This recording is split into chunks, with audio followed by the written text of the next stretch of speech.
Just introduce yourself and your ward. Thank you, Chair. This is Nicole, Ward 12. It's been a while since we last had the ward update, so I have quite a few items to share as Ward 12 Willowdale representative, because I think these are meaningful things. So back in March, we had our Ward 12 School Council's annual meeting, co-hosted by both our PIAC ward reps, that's Susan and myself, and our local trustee, Pei. It was well received overall with some active participation. I submitted a report to the co-chairs last month, in April, with some visual reference and the survey we just want to use across the world. So I guess because we didn't do it last time, so Lhasa could share that document with other wards who wants to take reference. And we also want to thank PIAC for the outreach fund that we used for this. So over the years, we actually have built a growing network of school council members in my ward, and we have quite an active connection now. And actually with that connection, we saw active participation regarding the fundraising policy review after the mandatory contribution idea passed the GPC. So a lot of parents from my ward either joined the ward forum or delegations to speak directly to some of the trustees and about how they have been already supporting their schools and other schools in need, including some schools with lots of refugees who doesn't know how to do some fundraising. So those are happening already. So last board meeting, we obviously saw the fundraising policy approved with voluntary contribution. So I encourage all school councils to explore meaningful ways to support other schools in need, including but not limited to fundraising. And I'd like to thank my ward schools for their active contribution in any way they have been. So now those are all catching up. Now fast forward to May. I'd like to highlight that May is the month of Asian Heritage Month as well as Jewish Heritage Month. I want to emphasize on both. And just this past weekend, we had in our ward a joint ward forum of Asian Heritage Month celebration at Earl Hayes Secondary School. It was co-hosted by local trustees and many volunteers from the Toronto Asian Parents Association. It was a meaningful celebration of unity in diversity with many Asian ethnic groups participated, including different members to show the variety. So I just want to quickly mention also the same weekend, I attended the 23rd opening ceremony of Asian Heritage Month in Canada. The theme was Asians' unity in diversity and how Canada, the government and every different organization is emphasizing on ongoing efforts to combat anti-Asian racism through education. Now I mention this because it is very relevant to the TDSB because it is still needed here. And it echoes currently open TDSB public consultation starting April and ongoing to end of May for students and parents and broader community to participate, because now I don't know if there is yet a strategy, but you will help support the development of strategy, which I will speak to in the later part of the working group report. So lastly, and personally, as a proud member of Chinese and Mongolian descent myself, I volunteered as a member of TDSB Asian Heritage Month Planning Committee. That is a committee made of all volunteers. And I can see that lots of hard work has been done by many volunteers to bring a virtual lunch to all TDSB schools.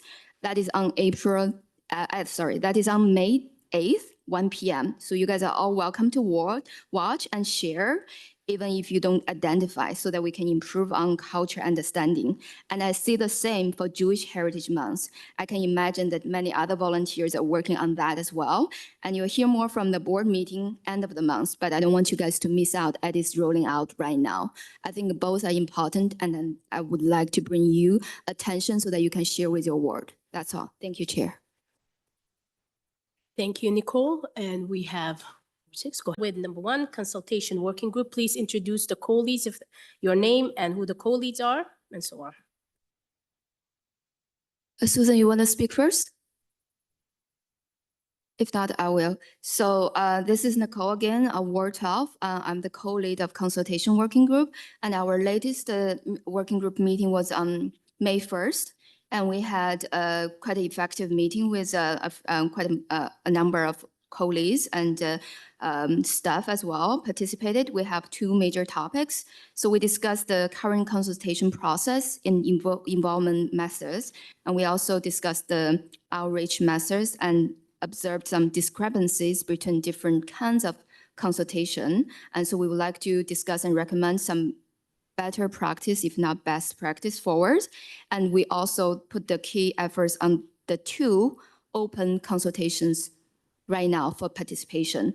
So one, as I just mentioned earlier, is the strategies against anti-Asian racism. Lasa, if you can click the link later, just to show the rest of the members, the upcoming sessions, because it was designed across the city so that some are closer to downtown, some are close to Etobicoke. I think that was happening next up. So that I appreciate if any ward member can share with your community, because again, this is not one person or one word thing. This is across wards for all of you. So I think, again, as anything come back to consultation, to have a better result, we need a better participation. You cannot come to any strategy or any results if we don't have people in the room talking about the important things like this. So that's one. And we also want to update the previous progress. So we, at least from my perspective, I really appreciated all the PIAC reps actively participating in the LOI consultation. We have been, like, I know a few members joined the meeting, spoke, and we also have passed the motion and submit formal letter. Those available feedback from parent representation. So right now, the research team grabbed all our feedback. So they said they're gonna present their updated proposal, hearing from all the community members and parents in the GPC meeting that is in the new school year. So I asked Dr. David Cameron and his team, if time allows, we would like to bring the research team to PIAC public meeting so to go through their presentation with us, given that we have put quite a lot of efforts into giving them our feedback. So that is still tuned. If beginning of next school year, we don't hear anything, just we will go back to the working group to ask again.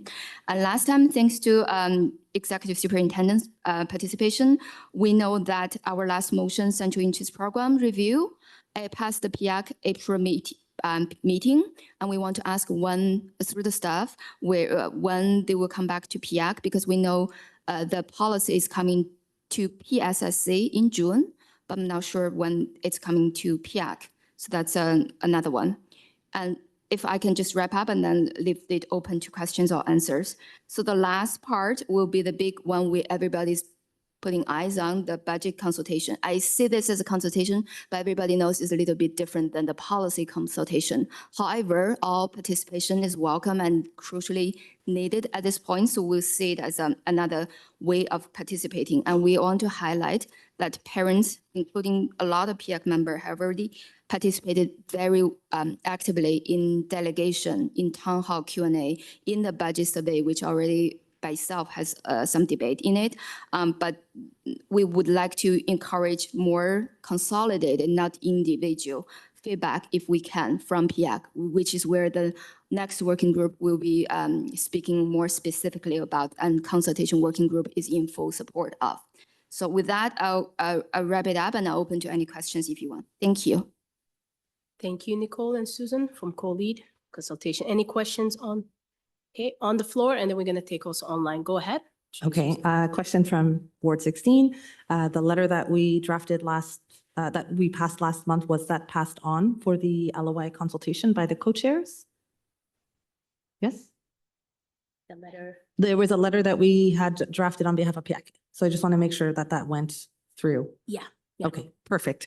And then I did have a question. I'm not sure if this is for consultations working group or staff. I saw in one of the communications, I think in the chat, that the budget survey was closed early. Can someone just speak to why that happened and what that means for parent voice? Maybe we can ask the staff. You guys can answer.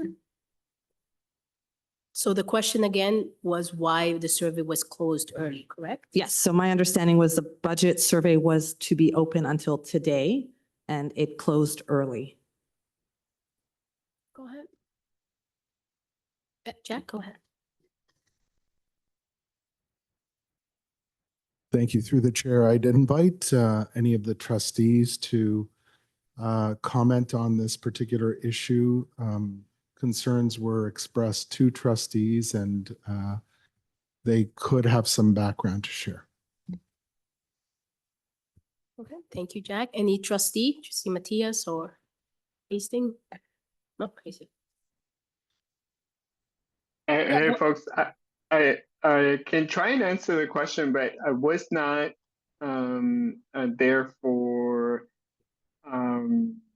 that part of the process. I just saw some emails.